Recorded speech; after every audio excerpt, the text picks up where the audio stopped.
एक आदमी ने एक बहुत ही खूबसूरत लड़की से शादी की।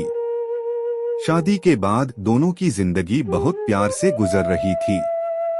वह उसे बहुत चाहता था और उसकी खूबसूरती की हमेशा तारीफ किया करता था। लेकिन कुछ महीनों के बाद लड़की चर्म रोग स्किन डिजीज से ग्रसित हो गई और धीरे धीरे उसकी खूबसूरती जाने लगी।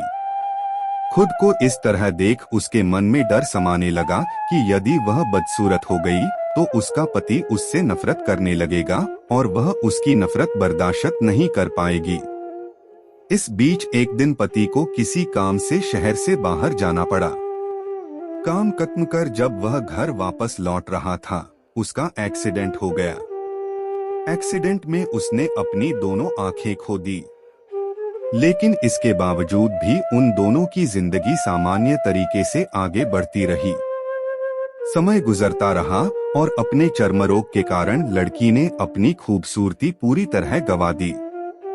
वह बदसूरत हो गई, लेकिन अंधे पति को इस बारे में कुछ भी पता नहीं था। इसलिए इसका उनके खुशहाल विवाहित जीवन पर कोई प्रभाव नहीं पड़ा। वह उसे उसी तरह प्यार करता रहा। एक दिन उस लड़की की मौत हो गई। पति अब अकेला हो गया था। वह बहुत दुखी था।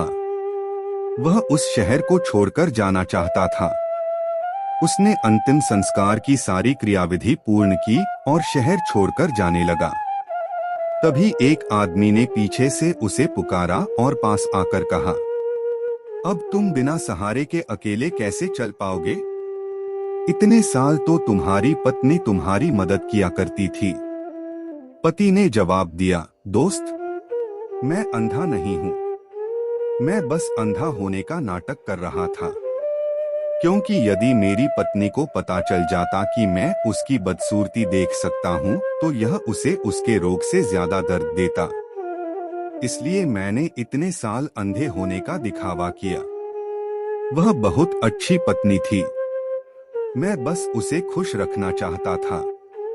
सीख, खुश रहने के लिए हमें भी एक दूसरे की कमियों के प्रति आंखें बंद कर लेनी चाहिए और उन कमियों को नजरअंदाज कर देना चाहिए।